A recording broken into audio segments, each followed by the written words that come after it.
Kota Sawalunto Rancabana.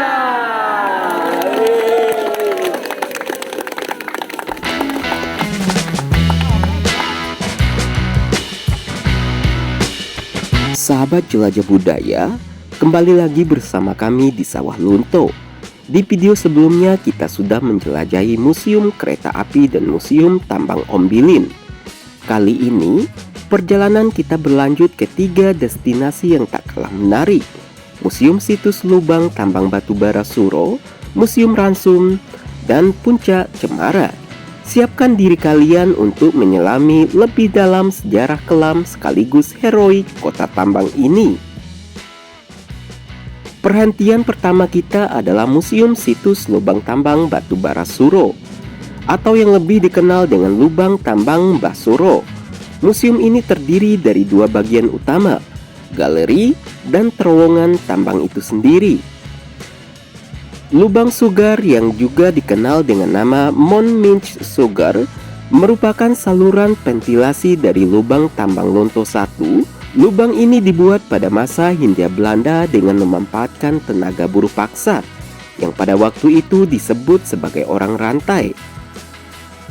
Pengoperasian lubang Sugar akhirnya dihentikan karena tingginya rembesan air yang berasal dari Sungai Lunto.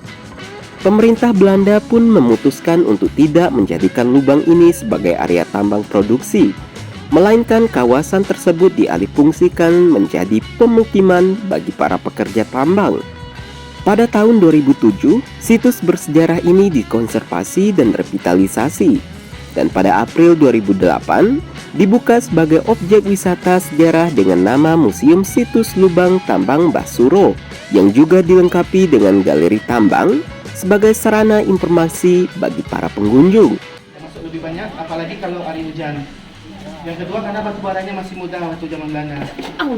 Yang ketiga karena gas metanol tadi. Karena gas metanol tadi yang bikin para pekerja tambang tadi yang banyak kekurangan oksigen. Di Galeri Info Box terdapat koleksi peninggalan yang sangat menyentuh hati. Salah satunya adalah rantai besi yang dulu digunakan untuk mengikat kaki dan leher para pekerja tambang. Mereka disebut orang rantai karena selama bekerja pun kaki mereka tetap terbelenggu. Ini adalah saksi bisu betapa kelamnya masa lalu pertambangan di Sawah Lunto. Ah ya, ini salah satu fotonya orang rantai atau buruh paksa. Ya, berbagai daerah masuk suruh kerja paksa di Solo itu. Karena udah dijanjikan mungkin yang kerjaan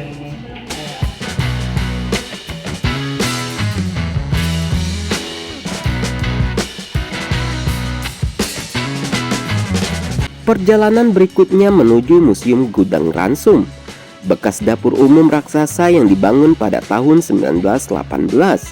Sesuai dengan namanya, dapur umum berfungsi sebagai tempat memasak makanan bagi para pekerja tambang, serta untuk pasien yang dirawat di Rumah Sakit Ombilin. Kompleks ini terdiri dari beberapa bangunan, antara lain dapur utama, gudang ikan, gudang padi, kettle whisk atau tungku uap, dan cerobong asap, pabrik dan gudang es, klinik, healer atau penggilingan padi, rumah kepala ransum, rumah potong hewan, dan rumah kepala potong hewan. Bayangkan, di dapur ini para koki memasak 3.900 kg beras setiap hari. Itu setara dengan 65 pikul nasi untuk memberi makan ribuan pekerja tambang. Jumlah pekerja saat itu mencapai sekitar 3.000 orang dan dapur ini mempekerjakan sekitar 100 orang karyawan.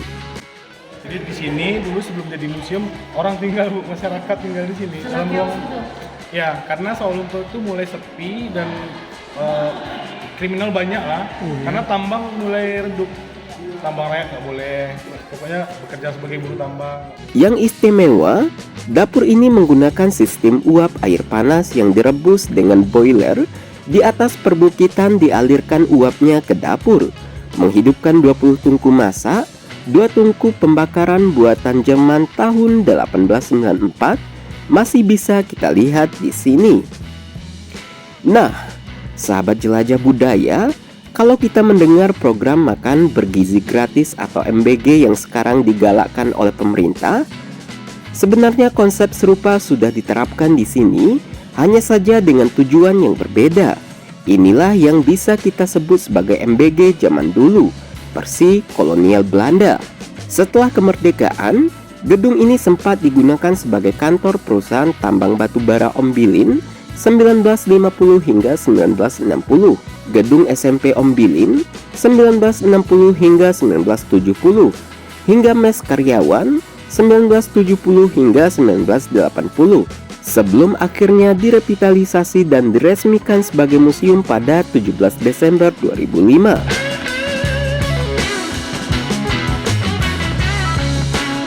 Perjalanan kita tutup dengan menyegarkan mata dan pikiran di Puncak Cemara. Tempat ini menawarkan pemandangan spektakuler kota Sawalunto dari ketinggian.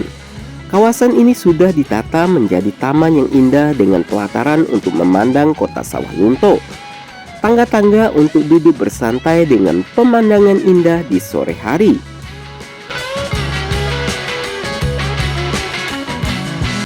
Baik sahabat budaya, itulah keseruan para penjelajah budaya di beberapa tempat bersejarah di Sawalunto, Sumatera Barat. Tunggu keseruan penjelajah budaya di tempat bersejarah lainnya masih di Sumatera Barat. Dan agar tidak ketinggalan keseruannya, yuk pantau terus akun media sosial komunitas jelajah budaya. Terakhir, kunjungi, lindungi, dan lestarikan.